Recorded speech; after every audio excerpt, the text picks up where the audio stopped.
بسم اللہ الرحمن الرحیم رب اغفر وارحم وانت خیر الراحمین۔ سامعین کرام، میں ہم منصف علی اور آپ میرا یوٹیوب، فیس بک اور انسٹاگرام دیکھ رہے ہو۔ سامعین کرام، آج ہفتے کا دن ہے اور بڑا اہم ویلاگ ہے، بڑے اہم معاملات ہیں، اور آج کی تاریخ سے آگے یعنی آپ تھرو آؤٹ 16 تاریخ تک یا یہ اگلا جو ہفتہ ہے یہ انتہائی اہم ہے۔ یہ بالکل ہواؤں کا رخ چینج ہو رہا ہے، بالکل تبدیلی سامنے آ رہی ہے۔ حکومت کے ہاتھ پاؤں پھول گئے، اپوزیشن جماعتیں اپنا پروٹیسٹ، احتجاج پر امن احتجاج کے لیے آپس میں بیٹھ کے غور فکر کرنے لگے۔ سامعین کرام، بہت سارے خبریں، سب خبریں آپ لوگ کے ساتھ ایک ایک کر کے رکھ لیتا ہوں، لیکن معمول کے مطابق ان خبروں کے سب سے پہلے خلاصے آپ لوگ کے ساتھ رکھتا ہوں۔ سامعین کرام، ایک تو خان کا فائنل کال کا خوف ہے۔ پنڈی، اسلام آباد، فیض آباد، ڈی چوک، اڈیالہ روڈ، حتیٰ اٹک روڈ، اٹک پل، سب پہ کنٹینر لگا کے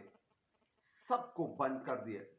اور حکومت کو یہ خوف ہے کہ ایسا نہ ہو کہ یہ جو سونامی ہے پی ٹی آئی کی،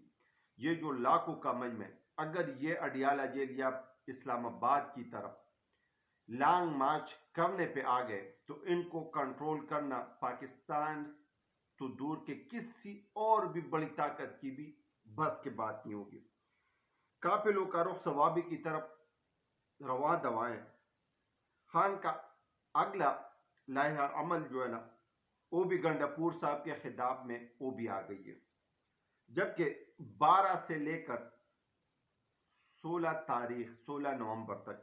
یہ جو 4-5 دن ہے یہ انتہائی اہم ہے۔ یہ ہواؤں کا رخ بدلنے والا ہے، بڑے فیصلے ہونے والے۔ اڈیالہ کا وکلاء کے ساتھ خان کی ملاقات بھی ہو گئی۔ خان نے وکلاء کے اوپر بھی سخت سوالات کیے، وہ کیا سوالات ہیں یہ بھی آپ لوگ کے ساتھ رکھوں گا۔ جبکہ اپوزیشن جماعتیں کے اتحاد میں مولانا فضل الرحمان صاحب نے بھی شمولیت کا اعلان کر دیا، اور احتجاج تحریک میں مولانا صاحب اسی میں جے یو آئی بھی احتجاج میں شریک ہوں گے۔ کوئی قرض دینے کے لیے تیار نہیں۔ وزیر خزانہ حکومت پہ بھی برس پڑے۔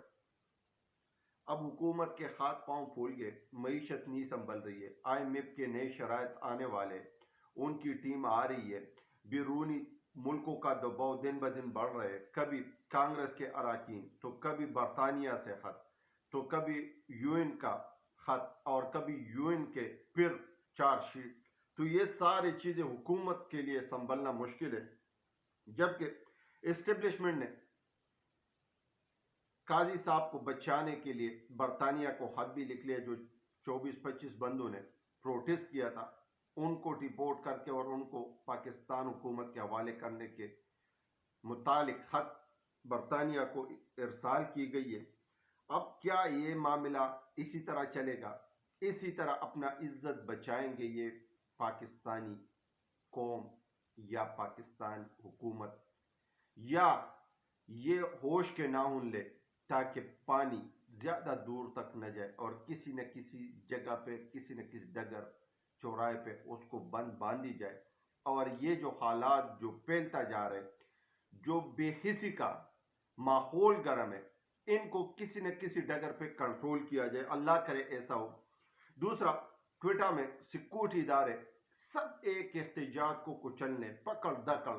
رکاوٹوں کے پیچھے لگے ہوئے تھے، سارے ادارے اس میں انوالو تھے، اور دوسری طرف ایک خونی دہشت گرد، ایک ناقص دہشت گرد جو ہر عاصف ایسے موقع سے پیدا اٹھاتا ہے، آخر کار اس نے اپنا ہاتھ کی صفائی دکھا دی اور پورے کوئٹہ کو لہو کر دیا۔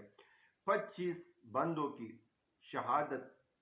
کی اطلاع آ گئی ہے، اور تقریباً 60 سے 70 کے لوگ وہ اس میں زخمی ہو گئے، اور یہ شہادتیں مزید بڑھ بھی سکتی ہے۔ اب حکومت لگے ہوئے، ادارے لگے ہوئے، ان کی شواہد اکٹھے کر رہے ہیں، ان پہ تحقیقات سٹارٹ ہے کہ یہ کیا کس سے ہوئے۔ جبکہ دوسری طرف جیو اور جنگ گروپ مارنگ بلوچ کے کردار کشی میں لگے ہوئے کسی کے ائمہ پہ یا ان کی اپنی ذاتی بوجھ، یہ بھی کوئی بات سمجھ نہیں لگ رہی ہے. جبکہ اسرائیل فلسطین جنگ بندی امریکہ حرکت میں آ گئی ہے. اس نے قطر کو کہا کہ آپ فلسطینی قیادت کو یہاں سے نکال دیں، آپ ان کو ٹیبل پہ بٹھائیں اور ہر صورت پہ یہ جنگ بندی ہونی چاہیے، اللہ کرے ایسا ہو. جبکہ دوسری طرف ڈونلڈ ٹرمپ اور ڈیپ سٹیٹس والے آمنے سامنے ہو گئے، سارے ادارے اور ڈونلڈ ٹرمپ آمنے سامنے ہو گئے. ادارے کہہ رہے کہ ہمیں تشویش ہے کہ ٹرمپ کی زندگی کو خطرہ ہے، پھر کوئی حملہ کر سکتے ہیں، اور ان لوگوں نے الزامات ایران پہ ڈائریکٹ لگا دیے. جبکہ ایران کی بھی ان کے متعلق وضاحتی بیان آ گئے، وہ کہہ رہے کہ یہ امریکہ کی حکومت ایجنسیاں CIA یہ اقدام خود کرنا چاہتے اور ان کا الزام ہمارے اوپر لگانا چاہ رہے. تو یہ کیا معاملہ ہے؟ لیکن سامعین کرام، مین ٹاپک پہ جانے سے پہلے صرف اور صرف سب پاکستان بہن بھائیوں جو میری آواز سن رہے یا جو ابھی ٹون کیا ہے، ان سب سے مدبانہ گزارش ہے کہ ویڈیو کو آخر تک دیکھے، سنتے جائے، لیکن ایک بٹن دبا دے اور وہ ہے سبسکرائب کا بٹن دبا دے، بیل کا آئیکن دبا دے، تاکہ ہمارے آنے والے کوئی بھی ویڈیو سب سے پہلے آپ کے پاس نوٹیفیکیشن آ جائے اور آپ لوگ اس پولیٹیکل سچویشن سے مستفید ہو، آپ لوگ اپڈیٹ ہو، اور آپ لوگ پاکستان کی سیاست پہ گہری نظر رکھتے بڑے سمجھ بوجھ والے لوگ ہیں. تو لہٰذا آپ لوگ کا سبسکرپشن کرنا ہمارے لیے بڑی ضرورت ہے اور ہمیں تھوڑا سا اس سے حوصلہ ملتا ہے. ایک تو ثوابی جلسہ سونامی ہے، ہجوم ہے، جمع غفیر ہے، ہر جگہ پہ ہر سو پہ جب دیکھتے ہو تو صرف لوگ ہی لوگ ہیں، اور اتنا چارج لوگ میرے خیال سے تاریخ میں پہلے کسی نے بھی نہیں دیکھی. کیونکہ وہاں حماد اظہر صاحب نے بھی تقریر کی، بیرسٹر سلمان اکرم صاحب نے بھی تقریر کی، اور بھی بہت سے قائدین نے تقریر کی، اور صرف ایک پیغام پہنچایا، وہ بھی خان صاحب کا، کہ خان صاحب کہہ رہے کہ ابھی آپ لوگوں نے سڑکوں پہ نکلنا ہے، اب نہیں نکلو گے تو یہ ایک ایک چن چن کے آپ لوگ کے گھروں میں گھسو گے، چار دیوالی کی پامالی کرے گی، ان کی بے عزتی کرے گے، آپ کی عورتوں پہ ہاتھ ڈالیں گے، آپ کے جائیدادوں پہ، آپ کے کاروباروں پہ ہاتھ ڈالیں گے، اور آپ لوگوں کو کسی حد تک نہیں چھوڑیں گے یہ لوگ.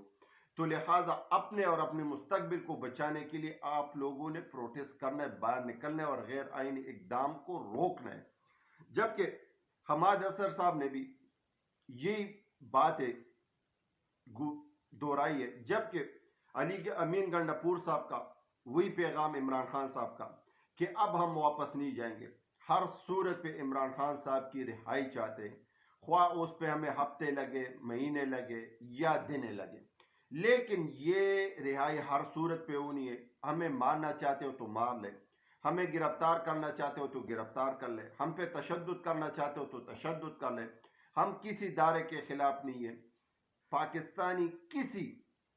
کسی بھی ادارے کے خلاف کوئی بھی بات نہیں کریں گے، صرف اور صرف ہم آئین اور قانون اور ہماری جو مینڈیٹ چوری کی گئی ہے وہ ہمیں واپس کیا جائے،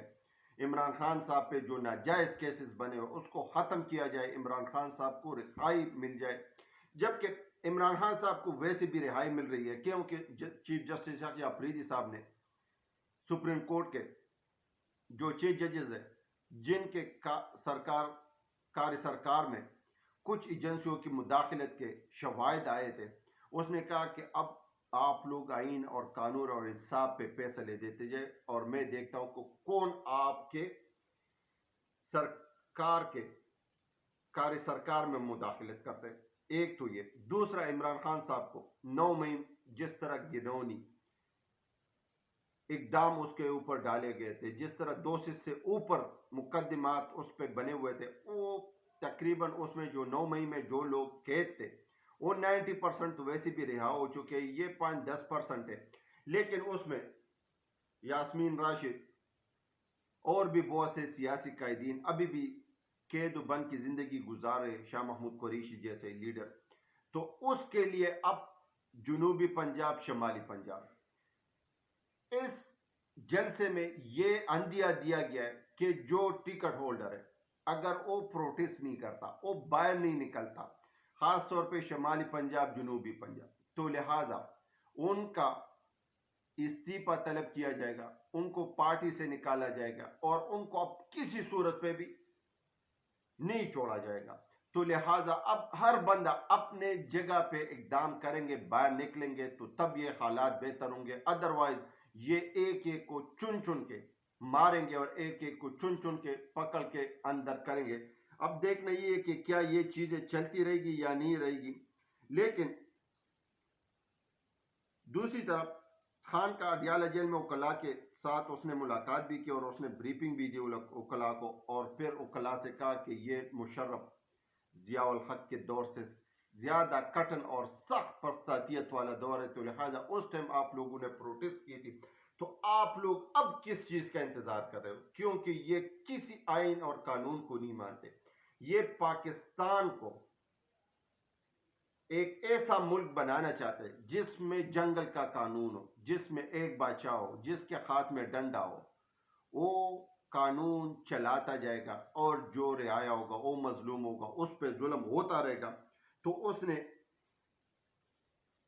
وکلاء کو بھی چارج کیا، جبکہ آنے والے 4 سے 5 دن ہواؤں کا رخ بالکل چینج ہو رہا ہے، اور اڈیالہ اور صحافیوں کے یہ جو میل جول اور یہ جو ایک دوسرے کے ساتھ ملاقات ہے، اس سے بڑی مومنٹم بن رہی ہے، اور اب اللہ کرے کہ حالات اچھائی کی طرف چلے جائیں۔ جبکہ دوسری طرف مولانا فضل الرحمان کے ذرائع بھی یہی بتا رہے کہ وہ اپوزیشن کے اتحادی جماعتوں کے ساتھ کندھے سے کندھا ملا کر احتجاج میں شامل ہونا چاہتے ہیں۔ جلدی مولانا فضل الرحمان صاحب عمران خان صاحب کے ساتھ جیل میں ملاقات بھی کریں گے، اور ان کا جو وکیل ساتھی ہے وہ عمران خان صاحب سے ملاقات کے لیے بھی خواہ ہے، اور پہلے وہ ملاقات کریں اور پھر مولانا فضل الرحمان صاحب۔ لیکن یہ اس آئینی اور 26 آئینی ترمیم اور غیر آئینی اقدام کے خلاف مولانا فضل الرحمان صاحب اتحادی جماعتوں کے ساتھ شانہ بشانہ مل کر پروٹیسٹ کریں گے، احتجاج کریں گے، دھرنے دیں گے، اور پورے ملک کو، پورے پاکستان کو جام ہڑتال کا کریں گے۔ لیکن اس سے حکومت ڈر گئی، حکومت کے ہاتھ پاؤں پھول گئے، اس نے ہاتھ اٹھا لیے کہ اب کوئی ہمیں قرضہ دینے کے لیے تیار نہیں ہے۔ اورنگزیب صاحب نے یہاں تک کہا وزیر خزانہ نے کہ آپ لوگ اگر باہر نہیں نکلو گے، ہمارے پاس اور کوئی آپشن نہیں ہے، ہم بار بار آپ لوگ کے اوپر ٹیکسز لگائیں گے۔ اور اس نے کہا کہ حکومت کے اپنے اخراجات اتنے کہ ہمارے پاس جو پیسے وہ حکومت کے اخراجاتوں کے لیے پورے نہیں ہے، اور بیرونی ملک کا کوئی بھی ملک، کوئی بھی پڑوسی، کوئی بھی دوست ہمیں قرضہ دینے کے لیے تیار نہیں ہے۔ لہٰذا آئی ایم ایف کا بھی اب پاکستان کا جو پروگرام دیا تھا اس کی نظر ثانی کرنی ہے، اس پہ آنا ہے، اس کی جانچ پڑتال کرنی ہے، اور اس میں جو ٹارگٹ ہمیں ملا تھا وہ ہم نے پورا نہیں کیا، تو کیا ان آئی ایم ایف کا اس کے بعد بھی کڑی شرائط آئے گی؟ یہ بھی لگ پتہ جائے گا جب ان کی شرائط آئے گی۔ لیکن حکومت ویسے سمجھ گئی کہ اب ہم سے یہ حکومت چلنے والی نہیں ہے، لیکن ان کو زبردستی ڈرائیور سیٹ پہ بٹھایا ہوا ہے، اور کوئی نہ کوئی گاڑی میں پیٹرول بھی نہیں ہے، لیکن وہ کوئی ان کو یہی سمجھانے کی کوشش کر رہے کہ ہم آپ کو پیچھے سے دھکا لگائیں گے۔ جبکہ اسٹیبلشمنٹ نے برطانیہ کو خط لکھا کہ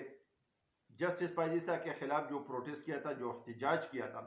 24-25 بندوں کے نام اور 24-25 بندے برطانیہ سے ان لوگوں نے مانگ لے کہ یہ ہمارے حوالے کر لے،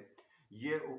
حکومت پاکستان کے حوالے کر لے۔ کیا برطانیہ کے آئین، قانون اور لا میں یہ چیز موجود ہے کہ ان لوگوں کو پاکستان کے خط کے مطابق ان کو حوالے کیا جائے یا نہیں کیا جائے گا؟ یہ تو دیکھنا پڑے گا۔ لیکن کوئٹہ میں صرف پی ٹی آئی کی پروٹیسٹ، پی ٹی آئی کی